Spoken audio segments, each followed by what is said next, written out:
Well, how's it going, guys? It's Frosty here, and I gotta say, the cope, the Call of Duty cope is rich. It is rampant. It's overflowing. I have seen today some rather interesting takes as what you may want to call counteroffensive, quote unquote, counteroffensive from Call of Duty to Battlefield. This is the time to be an FPS gamer, is seeing the fight, the competition of Battlefield and Call of Duty. It is interesting, but also sad. From the attempts I've seen from one particular Call of Duty, sad. There has been talk, there was like a headline or whatever I saw that Battlefield, the Battlefield 6 players dropped from like 98 or 99%. And then I saw a post, I'm guessing it's from Facebook or whatever, and it was from the account Call of Duty Hub. I'm not sure if it's an official Call of Duty account, but it showed active player counts. I'm guessing it took it from Steam. And it showed Call of Duty having a player count of, I'm going to say it was maybe like 52,000. It was somewhere in the 50,000s.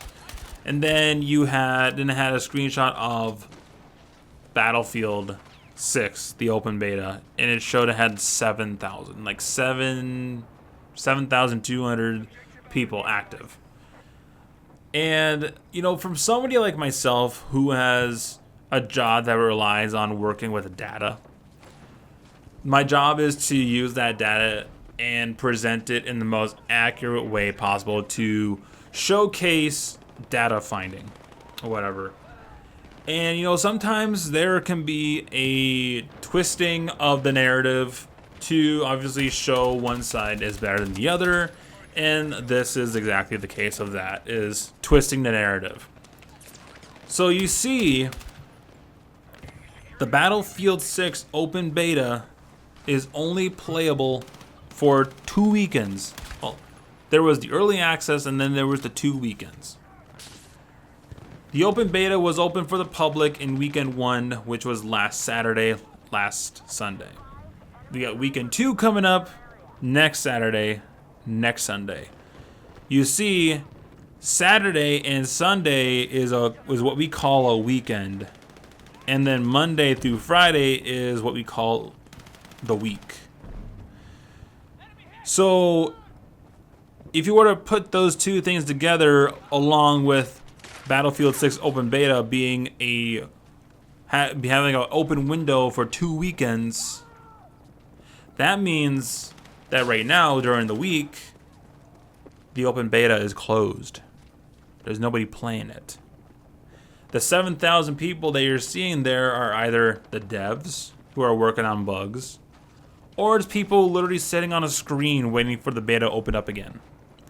If it's that second one, I feel like that's even worse for Call of Duty, is that people are willing to sit in front of a screen and not do anything just to wait to play for the game. I kind of want to say it's mostly for the first, but if it's the second one, my God, isn't that just funny? So there was that little twist in the narrative of the counting there. I mean, we already know that Battlefield 6 has that player peak of 520, I think got up to like 521,000 people as its peak, surpassing Call of Duty's all-time peak at 419,000. 419, 491, I'm not sure where the 1 and 9 lie. But nevertheless, it overcame Call of Duty's numbers. But that didn't stop from somebody on TikTok to debate me on the very weird take that that Battlefield will die in 2 months. He kept on going back. It was either a couple months or 3 months. But he is saying that the game is going to die in a short amount of time. which is kind of rich. You know, I come from Call of Duty. I played since COD 4, and I hopped off at Modern Warfare 2019. And within that time, I've seen Call of Duty evolve from the golden era to the futuristic setting, and then we got into the Omni movement stage, and then the Warzone stage. I got to see the evolution, a good chunk of the evolution of what Call of Duty has gone through, and to what it's become now. And from what I've been seeing as of late, Call of Duty is bland. It is boring. There is no exciting news. If you remember back in 2016 when Battlefield 1 came out, and then Call of Duty had to retaliate by bringing out Call of Duty Modern Warfare Remastered, which caused a lot of excitement because, you know, it's kind of silly because, you know, Activision knows that, you know, people would play these games over their new ones without a shadow of a doubt because of nostalgia and obviously those games, in my opinion, being superior. They decided to bundle that game with Infinite Warfare, which was undisputably hated. I think it's still one of the most disliked videos on YouTube for a Call of Duty trailer or any game trailer. It was so bad that they had to bring out something in order to boost up its numbers. Which, if this were to happen again, and as I stuck to my guns in the last upload, is that when desperation time calls, and as this is why I said, every act you see with Call of Duty is going to be an act of desperation, is that they will probably come out and remaster Black Ops 2. They're not going to sell the game by itself because they know that's just going to, you know, harm their current game sales. So they're going to probably go ahead and do it again and bundle it with Black Ops 7 or whatever game that comes out with it if they ever make this decision. It is very crunch time for that decision though, because of what you've seen with how well received the Battlefield 6 open beta has. And still, I feel like there's gonna be, I want to say there's gonna be more people playing for Weekend 2 just because the word has gone around a bit.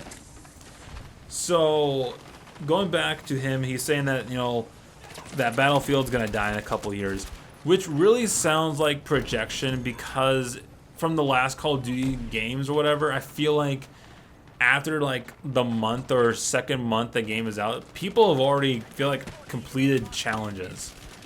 And there's nothing left to talk about until you wait for the first season.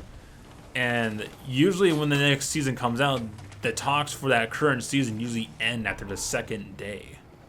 And if there is something from that season that gets talked about, in most cases it's in a negative light and not a positive one. The Stan Smith skin, the Rogers skin, the Beavis and Butthead skin. Like, these things are obviously talked about a lot just because of how bad they are. And, you know, from these other COD YouTubers like Nero Cinema, who has come out and said that he has forgotten the release date of Black Ops 7, kind of tells you that, you know, it's Call of Duty right now is just not exciting to the point where you want to keep up to date because it is just boring. It is nothing there. Call of Duty really needs to cook something great in this year or next year. They gotta cook something big, or they're gonna be the ones who will be cooked. Because as I said, Battlefield 6 is this year, and it has a good chance to take COD players to play their game.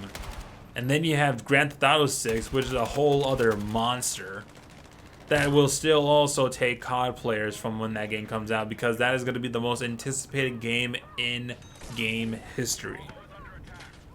And I predicted, jokingly, but not too far from the truth, that by 2027, Call of Duty will join the unemployment list. I know I'm really being hypothetical there, but, you know, from what I've seen, it's not too far off from the truth. So I wanted to share this, to share that the Call of Duty cope is overflowing. It is live and well. It is noticeable. And we have a lot of people who are on the Call of Duty side in denial of any sort of overcoming of Call of Duty stuff. So I hope you guys enjoyed this video. Give it a like if you did. I'll see you guys on the next video, wherever it makes. Stay awesome. Stay frosty.